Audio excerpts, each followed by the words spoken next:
The Godfather, a timeless masterpiece that some consider one of, if not the best movie of all time.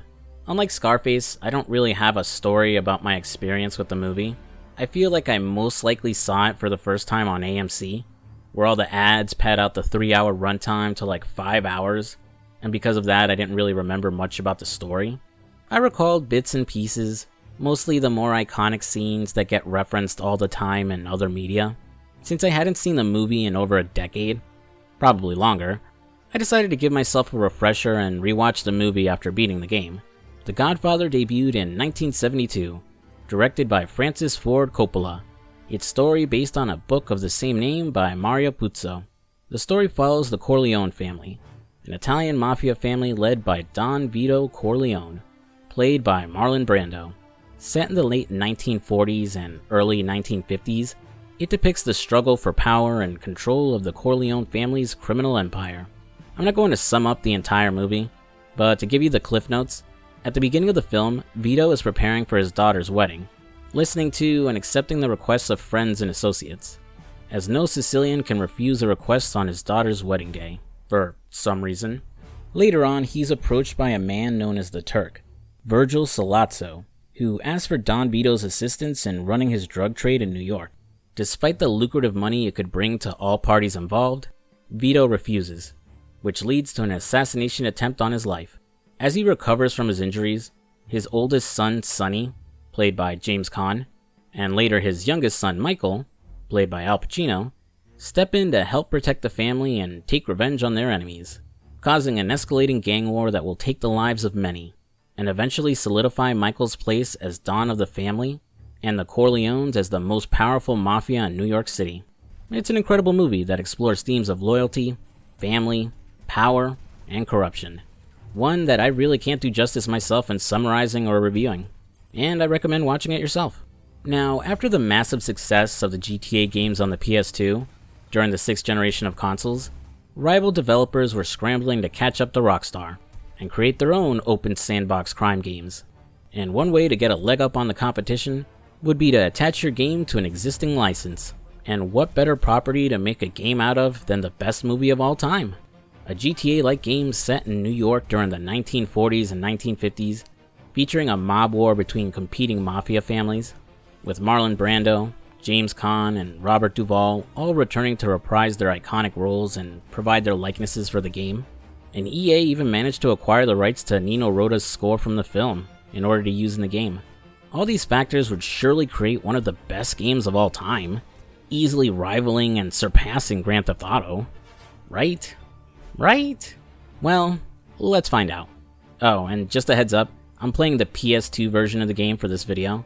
I wanted to play the PS3 Dawn Edition, which is considered the best version with its better graphics and extra content, but unfortunately I had some issues with my PS3.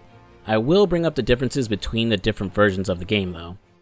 What's this guy, watching a movie? Get him out of here! Now, when it comes to a Godfather game, who would you play as? Michael Corleone, right? He's the main character after all. And the story is essentially about his rise to power and his descent into the underworld of organized crime. His character journey would be perfect to explore throughout the game. Well, it certainly would be, but we're actually playing as this schmuck instead. Aldo Trapani, an original character invented for the game. As a boy, he witnessed his father killed by rival mobsters under the orders of Barzini.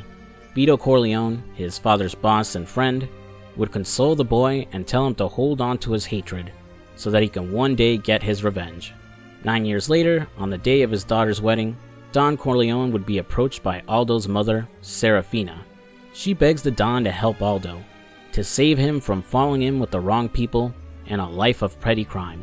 He honors her request, and sends his enforcer, Luca Brasi, to find him and recruit Aldo into the life of organized crime instead. As Aldo, you'll now work your way up through the ranks of the Corleone family, teaming up with iconic characters from the movie and helping to secure the family's control of New York City. And maybe get revenge on Barzini for your dad's death. Similar to the playa in Saints Row, Aldo is a customizable character, whose appearance you can change to your liking, updating his haircut and clothing from the main menu, as opposed to visiting the specific shop in-game. Also, despite his canon name being Aldo, no one actually calls him that in-game. and you can rename them if you want. Now, having the main character be someone new has its pros and cons. On the one hand, it gives the player the freedom to play the game however they like, and not feel restricted by the events of the movie. On the other hand, it robs Aldo of agency within the story, making him feel like more of a bit player than its driving force. But I'll discuss that more when I get to the story portion later. You two, you just stay right there.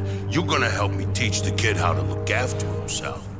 Diving into gameplay, let's get the combat out of the way. First is melee. You'll lock into an opponent and then use flicks of the analog stick to start wailing on them. It certainly feels fun, though it's not really complex, as there isn't a combo system and you trade blows with enemies so fast you don't really need to predict their attacks, though you can block if needed. You can also grapple them, holding them in place to get in hits without them retaliating, dragging them around an area, or just start slamming them into things around you. Get their health down low enough, you can pull off an execution move to finish them off, like snapping their neck. There's also environmental kills, like dragging someone to an oven and shoving them in. Sorry, but the family will no longer be requiring your services. You've been fired. While melee is fun, chances are you're going to abandon it once more encounters turn into shootouts. It instead gets more mileage through extortions. Dotted all over the map, you'll see businesses controlled by either the Tattaglia, Stracci, Quino, or Barzini crime families. Enter one of those businesses, you can extort the owner into paying protection money to the Corleones instead. First, you'll have to take out any rival gangsters that are currently protecting the place, and then move on to the owner themselves. Now, you can extort the owner in several ways. Point a weapon at them to intimidate them, destroy things in the store, or just grab them and get physical. Where's the money, Lebowski? You want that money, Lebowski? Bunny says you're good for it. Where's the money, Lebowski? Where's the money, Lebowski? Where's the fucking money, shithead? You can start punching their face in or slamming them around their business, and as you do, you'll see a meter start to fill that shows how close they are to giving in. Once they cross that little green line, you'll see how much you can extort from them, and if you push your luck, you can get more money out of them. Though you want to be careful not to overdo it, as if you push them too far, they'll refuse completely. The same happens if you accidentally kill them, as you can extort money from a corpse. Once the extortion is successful, you'll get a weekly payout from that business, though a cut will always go to the Corleone family. But your own cut will grow larger as you move up the ranks of the family. And if you manage to find out the owner's weakness, destroying their business, punching them, shooting them, building a Walmart nearby, whatever, you'll get a bonus payout. Most businesses also have back rooms where secret rackets are being run. Pay off the person running the racket, and you'll get a cut of that too. This will give you complete ownership of the business, and thankfully you never have to worry about the other families trying to take it back. Though it is possible for them to destroy one of your businesses during a mob war, but I'll talk about that more later. On top of businesses, there's also warehouses controlled by your rivals that you can take over. This tends to be the main hub of operations for a given family, and give out a very high weekly payout when taken over. The trade-off is that they're heavily guarded, and basically play out like their own side mission, as you'll have to slowly advance through a warehouse area and kill everyone in your way to take over. Enemies here tend to be beefier and rock some of the stronger weapons in game, so it's best to take them on after you moved up the ranks a few times. Returning to the combat, next up is the shooting. Well, this ain't no weapon like from your army boy days, but it'll do the job. Come on, let's see what you can do. It makes use of both manual and auto aim, making it easy to lock onto an enemy and switch between targets. The longer you hold on the lock-on button, the smaller the target reticle becomes, allowing you to take more precise shots. Similar to Scarface The World Is Yours, this also lets you aim for specific parts of an enemy's body, letting you pull off headshots easier, aiming at their shoulder or weapon to disarm them, or kneecapping them to bring them to their knees and stun them. Unfortunately, you don't get a bonus for shooting them in the balls. Now, Waldo is kind of a squishy guy, hasn't been eating enough gabagool, so you can't run in guns blazing, or else you'll end up Swiss cheese like his old man. Instead, you can make use of some limited cover mechanics, either crouching behind an object, taking cover behind a wall, and peeking out to take your shots. Your enemies won't stand around and let you kill them either, as they make effective use of cover as well, and some will outright come in close to kill you. Like the melee, you have unique executions you can pull off with your guns, though I recommend kneecapping an enemy first, otherwise you'll soak up some bullets when you get up close trying to do one.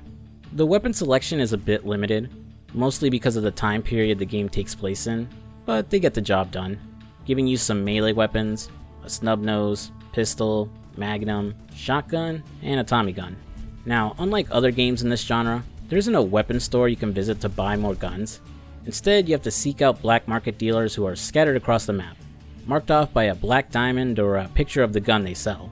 Each one only deals one weapon, usually letting you refill your ammo for a price, but others offer weapon upgrades, changing the appearance of your gun, but also offering things like an extended ammo clip or increasing the damage of your weapon.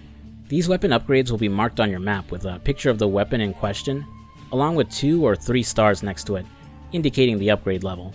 While you can get these upgrades at any time, they're seriously expensive, so it'll take you a while to shore up the cash to afford them. Now, you have several ways to start making money in the game. You can pick up some cash off your dead enemies. As I previously mentioned, there's taking over businesses and rackets. Doing story missions for the Corleones will also give out some decent payouts. In fact, you can increase your mission payout if you find hidden bags of money that spawn during those levels. There's also contract hits you can do for various characters, usually noted on the map with a yellow dot.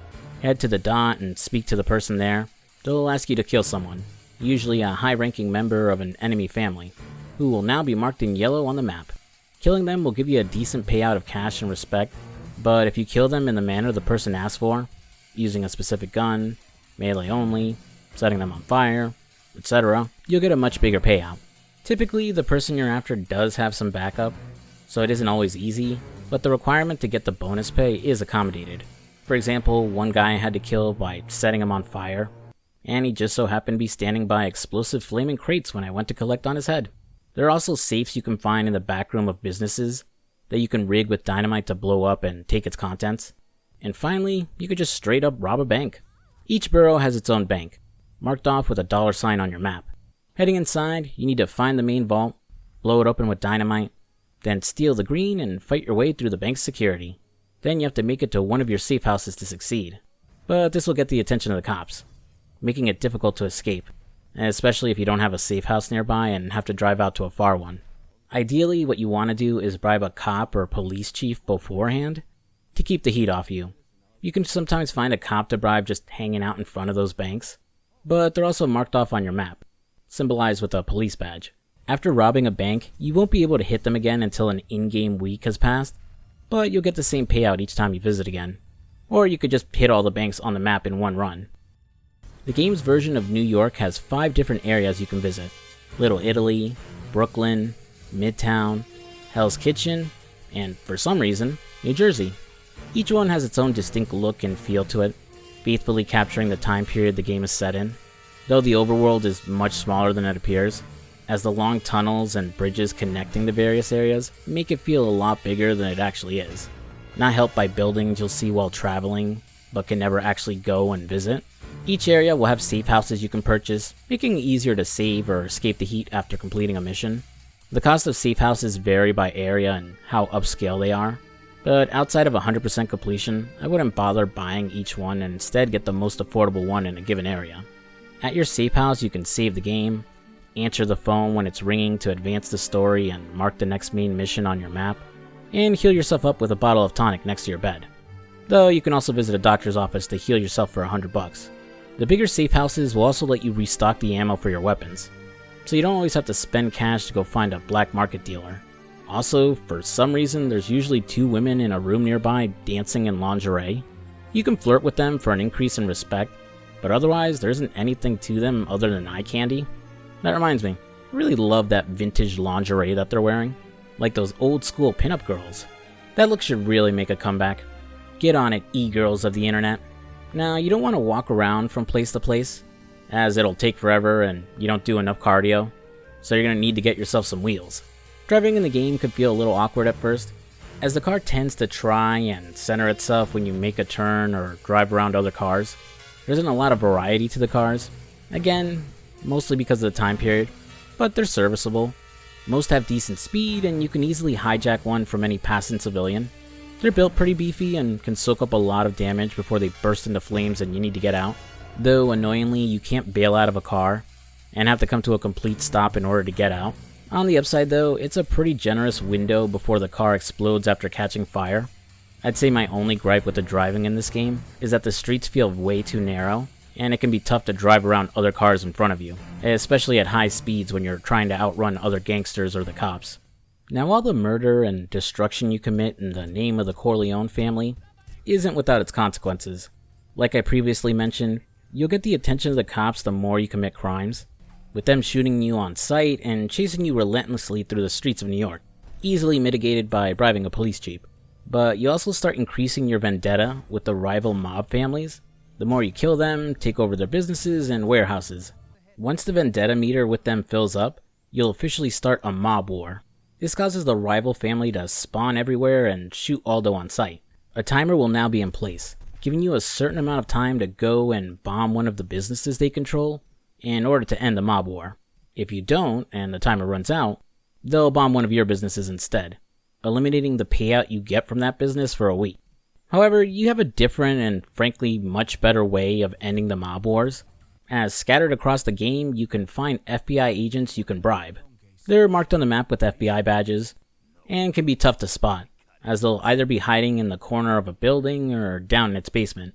Pay them off and they'll start investigating and putting pressure on your current mob rival, forcing them to give up the mob war to deal with the feds.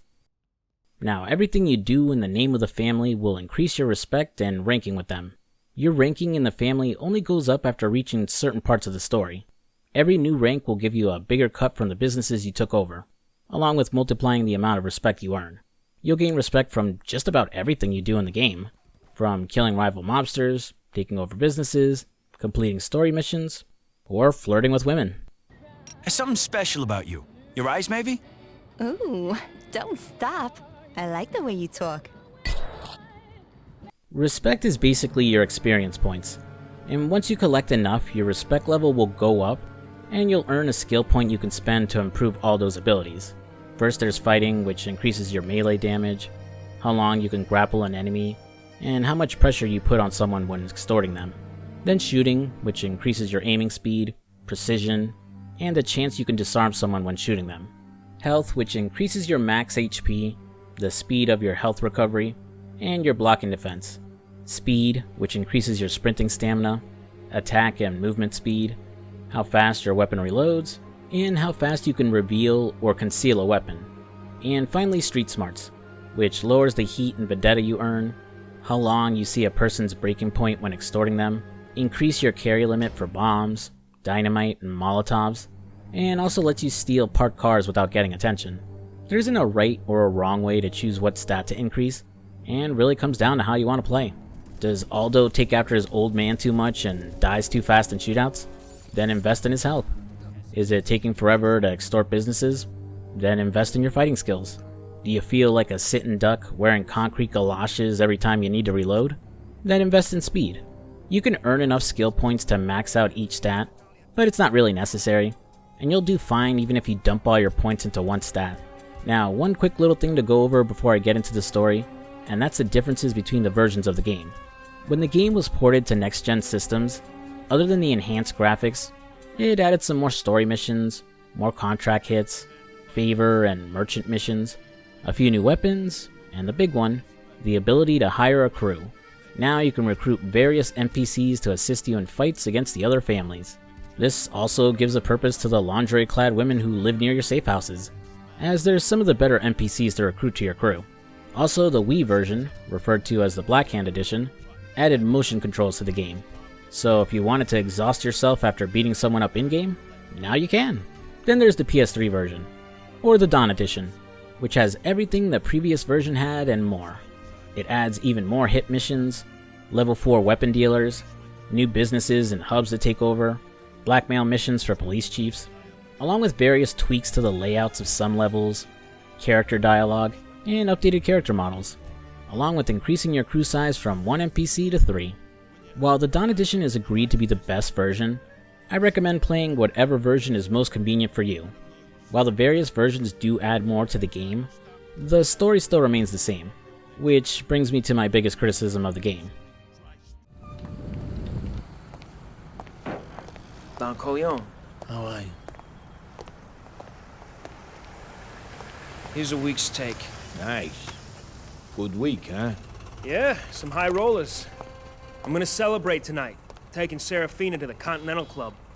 Like I brought up at the beginning, while the game does adapt the story of the Godfather, we're mainly following new character Aldo. The game starts with his father's business being blown up before his old man gets the Sonny Corleone treatment. Sorry, Johnny. It's just business. Give it to him.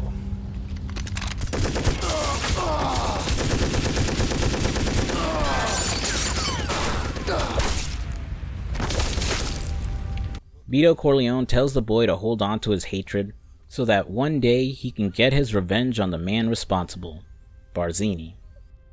Serafina. It's been too long since you've come around. What's troubling you? Godfather. My husband was always loyal to you. He died for that loyalty. Skip ahead 9 years, Aldo is now some street punk going nowhere in life, till his mother begs the Don to help him and he's brought on to start helping the Corleones. Now you would think his story was that of revenge, working to prove himself to the Corleones, move up the ranks, and eventually kill Barzini. It sort of is, but also not really. As while that's more or less what does happen, the game does a terrible job fleshing out Aldo as a character, and his story as a whole. So let's go through the story and examine where it shines and where it fumbles the ball.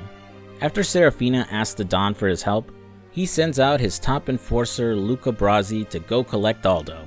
This opening section with him serves as your basic tutorial for the game, with Luca teaching Aldo the basics of fighting, shooting, and how to use a map. Sort of serving as a mentor for the young man, though the relationship doesn't really grow or develop, for reasons obvious to anyone who's seen the movie. During this early section, Aldo will meet with another character from the movie, Paulie Gatto, a made man in the Corleone family who serves under one of its capos, Clemenza, and who is the personal chauffeur to Vito Corleone. He'll also meet original character Marty Monk Malone, an Irish-Italian gangster who also does work for the Corleone family. Like Aldo, Monk works hard to prove himself to the family and hopefully move up its ranks, even if his Irish heritage might hold him back. This mission with the three of them is actually a follow-up to the opening scene of the movie, where the mortician Amerigo Bonazera came to Don Vito for help in getting justice for his daughter, who was badly beaten by her boyfriend and another man. In the movie, Don Vito tells Clemenza to have someone get the job done, but it's never shown or followed up on. Here, Aldo and crew get the job done, beating up the two college punks and tossing one into an open grave. Afterwards, Luca will ask Aldo to drive him to a secret meeting, one he's arranged with Sollazzo and Bruno Tattaglia. In the movie, Don Vito meets with Sollazzo to hear his plan of bringing his drug operation to New York, and to expand it with the Corleone family's help. The Don respectfully declines to help, but believes Sollazzo may be scheming something with the Tattaglias, and so instructs Luca Brasi to meet with them and pretend he's unsatisfied working for the Corleones, in order to gain their trust and have Luca be his inside man. We don't get a cutscene showing us this though. In-game, Luca explains it to Aldo, and on the drive to the meeting, we'll get a voiceover from Vito Corleone explaining the plan. Arriving at the meeting place, Aldo will hang out in the alley outside and watch over the meeting in case things go bad. Spoilers, things go bad. Grazie.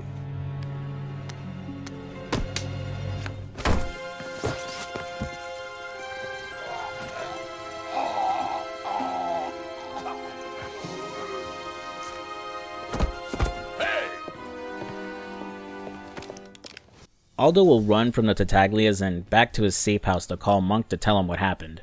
Monk insists they don't discuss it on the phone, and instead tells Aldo to meet him that afternoon at the barbershop. When Aldo goes and meets him, we're thrown into the iconic scene of the assassination attempt on Vito Corleone's life.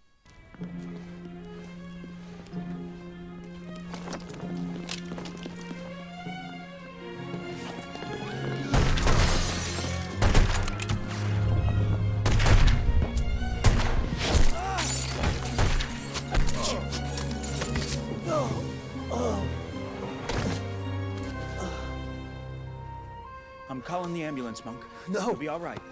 Frankie, my sister, she's out there. Make sure she's okay.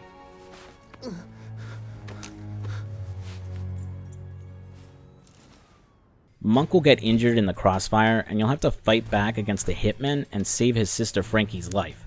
Once Frankie's safe, you'll need to help Fredo Corleone save his father's life by escorting him to the hospital. Fredo is Vito Corleone's middle son, and is effectively a useless wimp, not exactly cut out for the mob life.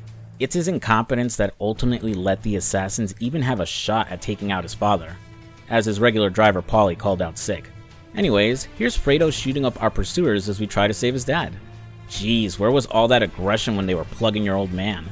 Now, I don't want to come off like I'm nitpicking, but the game is trying to adapt the movie's story as closely as it can, while allowing some wiggle room to allow Aldo into the plot.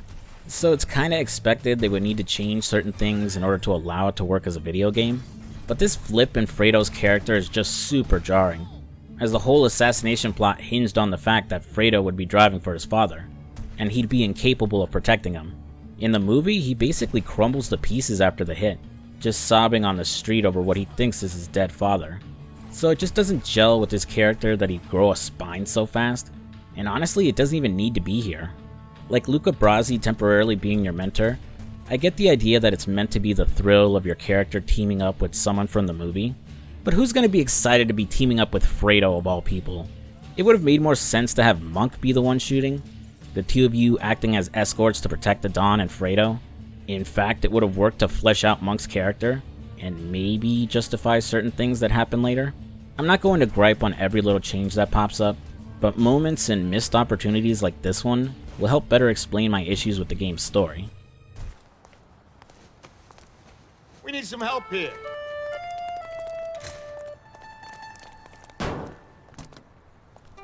Let's get some help over here. Hey, Fredo. Get some help. What the hell happened? Sonny, I...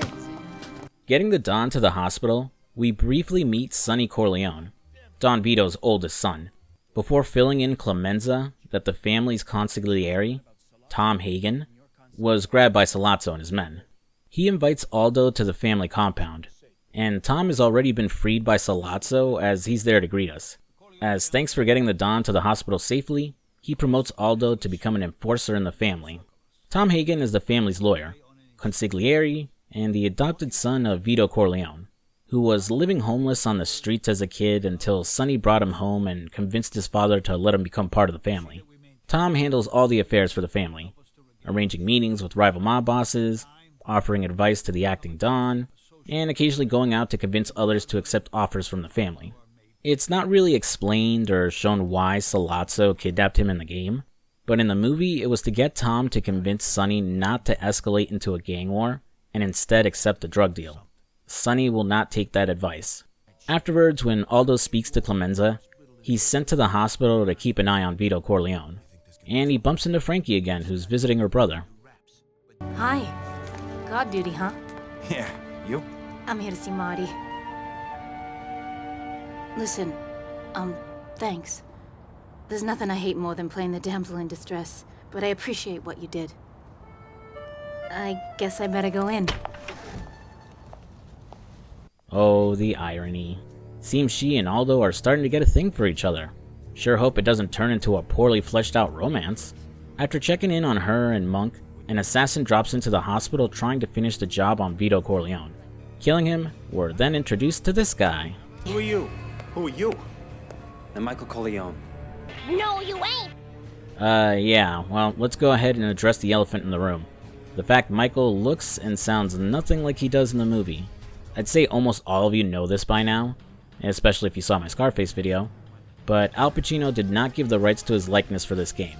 Instead, he gave it to Radical Entertainment for Scarface The World Is Yours. And it's a bummer he couldn't come to some deal to give his appearance to both games, as it's really distracting. Like, his appearance is one thing, but he doesn't really sound like Michael either. I'm not expecting a perfect match of Pacino's performance. Just go see my Scarface video for my feelings on the guy voicing Tony in that game. But this just doesn't feel like Michael Corleone at all. It's not helped by the fact the game cuts a lot of his scenes out too. Also, now's a good time to bring up the fact that while Marlon Brando did provide voice work for the game, almost all of it was cut. Brando was 80 years old, very sick, and on an oxygen mask when he recorded his lines. And sadly, he would end up passing away a year before the game's release. Since he was in pretty bad shape, and essentially on death's door, His voice performance reflected that fact, and was unusable for what they needed. So they cast a sound-alike to re-record the lines, and I think he does a good job. That said, they did keep some lines as an Easter egg, which can be heard during this hospital segment. You know, there's a lot of foolishness about this Soroso business. It's so unfortunate. It's really unnecessary. I gave him my no with all my courtesy. I told him his business would not interfere with mine. And he didn't take it right. I know the Italian family is bringing misfortune down on our heads. Well, that's life. Everybody's got their own tale of sorrow. Michael will get the nurse to try and move his father to another room, and in the meantime, needs Aldo to take care of any Tattaglias that storm the hospital to try and finish off the Don. Clearing out the basement and getting Frankie to safety, she'll go grab Tom Hagen to help. Joining Michael at the entrance to the hospital, the crooked cops will sucker punch Michael and threaten to arrest him and Aldo. Tom arrives just in time, and like the movies, uses his lawyering to scare off the cops and keep Michael from getting locked up. Afterwards, Clemenza will invite Aldo to a New Year's Eve party being run by a friend of the family, Rosa Morelli, whose flower shop is a front for a prostitution racket. Arriving at the party, you can talk to Paulie and Monk, who's recovered from his gunshot. Even Sonny's here having some fun. Hey, kid, I'm assuming you can see. I'm busy. Go find your own party favors. It doesn't last, and the cops burst in to bring an end to the party, the sergeant nabbing Rosa to personally interrogate her. Monk wants to do something about the cops, but they end up handcuffing him to the piano. So it's up to Aldo to save Rosie. You'll first pay off the cop guarding the entrance to the flower shop, then sneak by a few more in the alley. Though if they spot you, you'll have to give them the Ezra Miller special. Did you want to fight? Is that the deal? Whoa, bro. Fight? Once inside the warehouse, Aldo will shoot through the other cops, find Rosie, and then give the sergeant an early retirement.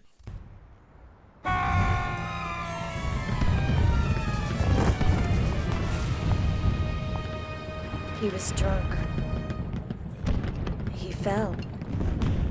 It was an accident.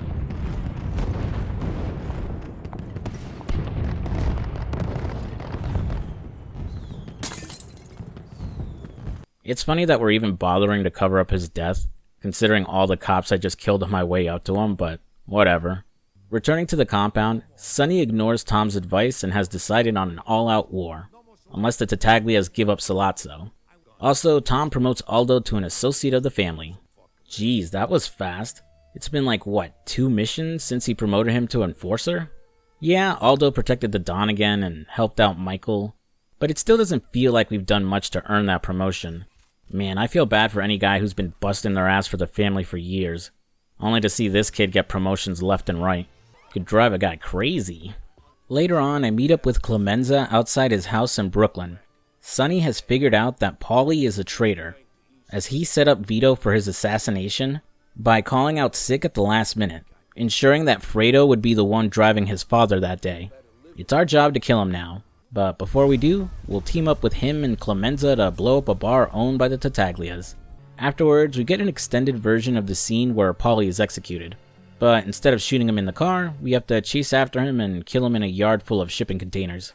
I don't know if we really needed to turn killing him into a level. We just got done doing a long mission to blow up a bar. Having the scene play out exactly like the movie would have felt more fitting, as here it paints Aldo as an idiot who couldn't do the job cleanly.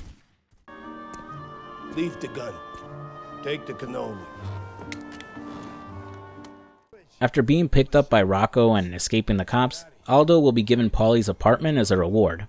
Later on, he'll meet up with Monk, who tells him Clemenza wants to see him back at the compound, but he asks Aldo to stick around for a drink to catch up, and we can't. Yeah, the way the game structured this made me think I had the option of a side mission with Monk, but nope. Instead, if you talk to him again, he'll ask you what's up with you and Frankie, and then tells Aldo to go visit her in Brooklyn. And I can't do that either, as no indicator or optional task pops up to go see her. This is one of my bigger issues with the game, as Aldo literally does nothing but work for the Corleones. Even the side stuff like taking over businesses or carrying out hits are for the sake of the family. He never takes a break to reflect on what he's doing, or spend time with Monk to justify their friendship and understand more about him, or take Frankie out on a date or something, to at least show us their relationship. I mean shit, it doesn't even have to be a full level. Make it a quick cutscene or something. Put in the effort to make the player care about these new characters. It just makes Aldo's story feel tacked on, an afterthought compared to adapting the movie's story. And it will only get worse as things go on. Speaking to Tom at the compound, we'll join him as he flies out to Hollywood to speak to a movie director by the name of Jack Waltz. In the movie, Vito Corleone's godson, a famous singer by the name of Johnny Fontaine, came to him to ask for help in trying to get the lead role in Jack's movie. Tom would fly out to speak with Jack Waltz, who refuses to cast Johnny and reveals he's doing it intentionally, as Johnny ran off with one of his starlets. This is where the famous decapitated horse head in bed scene happens. Here, Aldo gets to take part, as he and Rocco will sneak past guards at Walt's mansion and kill his prized horse, before sneaking into his mansion and putting it in his bed.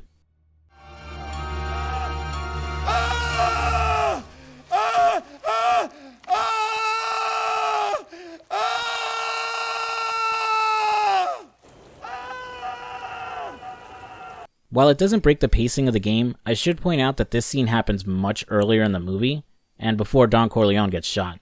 Returning to New York, Tom thanks Aldo again for all the help he's provided the family, and gives him a new apartment.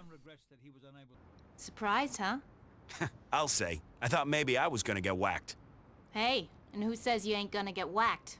Unless you behave, that is. I thought maybe we could go to that swanky new nightclub in Little Italy. We could go now, or later. Wait, Frankie? When did those two get together exactly? There was like no build-up to their relationship. We knew they were interested in each other, but we haven't seen them on a single date, or share a romantic moment. But all of a sudden, they're an item and now are moving in together? Then Frankie says they should visit a new nightclub in Little Italy. And like Monk phrases it in a way that makes it sound like it's an optional mission. But nope, can't go out on a date with your best gal. Gotta go do more work for the Corleones. It's just so distracting. Like if you want the two to have a relationship, put in the work to show it happen. Yeah, Aldo saved her life a couple times and knows her brother, but it just isn't enough. I'm trying not to get ahead of myself here, but the game wants you to care about these two later, and it just does not work at all. Returning to the compound, Sonny has arranged a meeting at a restaurant with Sollozzo and Police Chief Mark McCluskey, and Michael will be the one to meet with them in order to negotiate peace. But really, he's there to kill both of them. I forgot to bring it up, but Mark McCluskey arranged to have the guards leave the hospital and leave Vito Corleone defenseless for the Tattaglias to kill him. He was the guy in the cutscene that punched Michael. Like the movie, the plan is to plant a gun in the restaurant's bathroom in order for Michael to get the drop on Sollozzo and McCluskey and kill them. Here, Aldo himself will be responsible for getting down there and leaving the gun for him, sitting down to a nice bowl of soup to witness what happens next.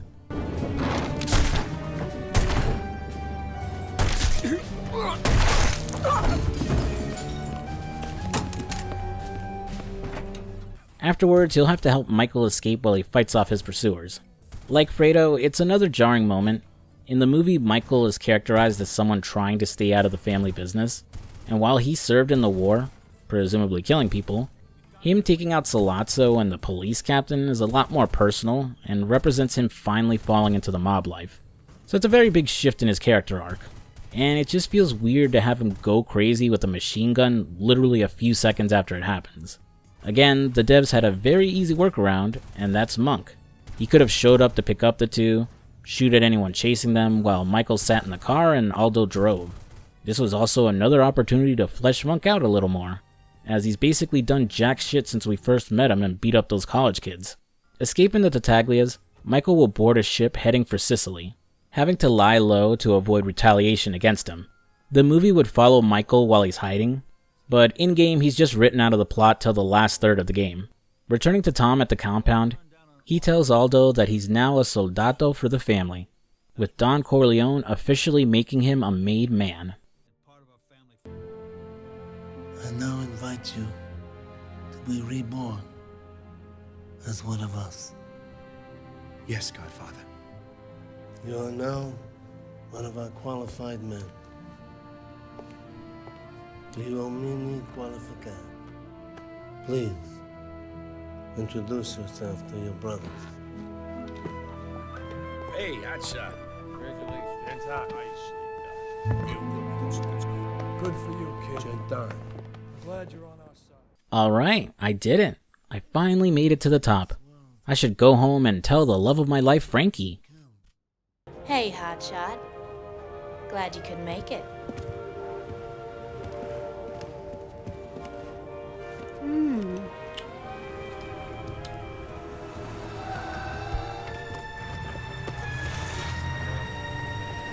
Christ, they're after me.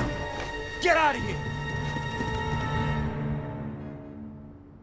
Unfortunately, the good times don't last, as the Tattaglias show up to try and kill Aldo, and while he tells Frankie to run to safety, she gets kidnapped. Aldo will call up Monk to tell him what happened and then picks him up as they go looking for her. You would think maybe he'd call up the family, especially now that he's a made man and could use their help, but nope. It's just him and Monk trying to save Frankie. So is it any real surprise what happens next? Frankie?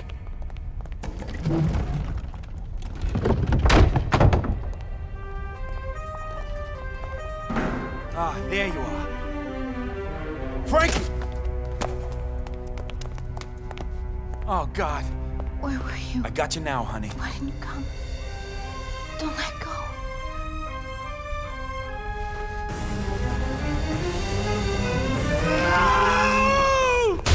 Frankie!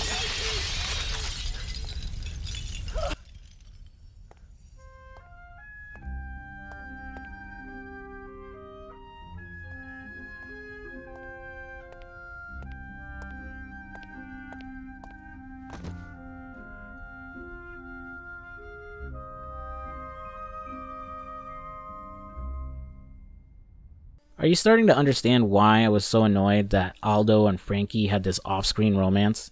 Like, what am I supposed to feel here? Am I actually expected to feel sad that Frankie died? I've interacted with her like 3 times now. And what do we even know about her? That she's Monk's sister? Is that really it?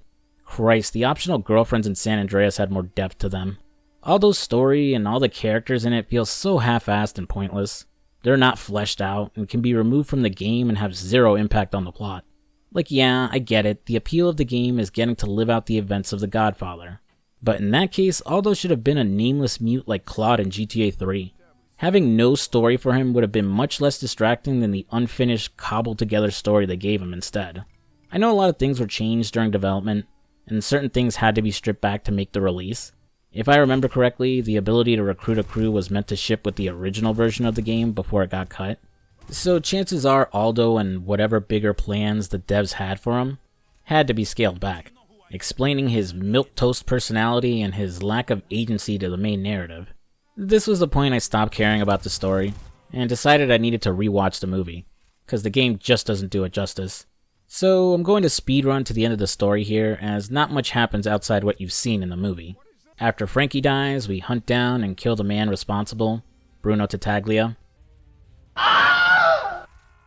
We team up with Sonny and help in his escalating gang war against the other families, before he ends up dead like in the movie.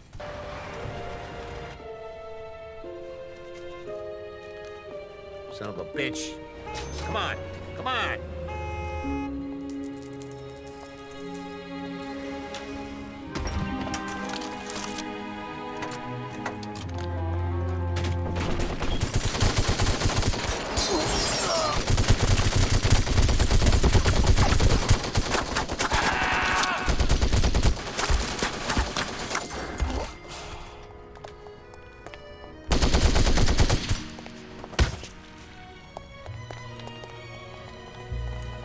We discover that Barzini is the one secretly pulling the strings of the Tattaglia family.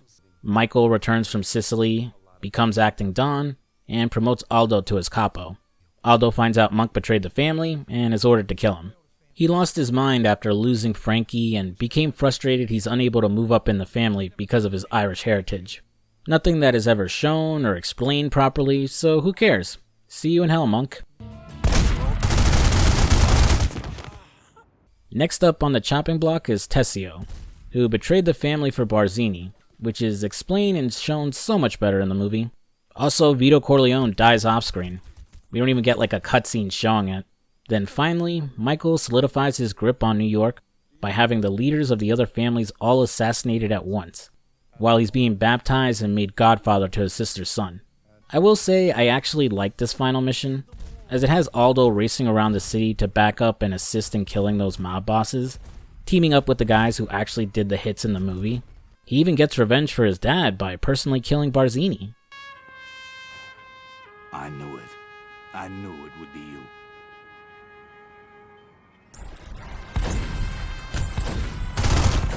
Doesn't mean anything, of course, because Aldo never once brings up wanting to get revenge on the guy. The game itself never addresses it.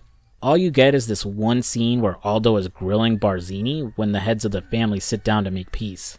Returning to the compound, Michael takes his place as Godfather, and Aldo is promoted to his number 2 and underboss. Godfather. And that's the game. I know I sounded negative towards the end there, but brushing aside my issues with the story, I did actually enjoy my time with the game. I really loved the combat. Shootouts don't feel mind-numbingly easy. A lot of encounters, especially the warehouses, needed me to show restraint and proceed carefully, or else I'd be shot to pieces in seconds, especially if I was up against the tougher families like the Barzinis.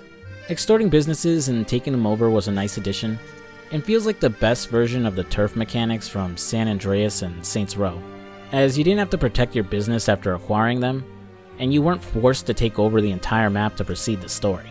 And while I didn't bother to do it myself, it does give you an incentive to take over the map, as with enough businesses and hits completed, Aldo will become the Don of the Corleones, and going even further, if you almost 100% the game, you'll become Don of New York City, rewarding you with infinite ammo for your weapons. Too bad there isn't anyone left to use it on, but still, it's something. I like the game's respect system, as it never feels like a chore grinding it up, and your skill points made tangible differences to your gameplay.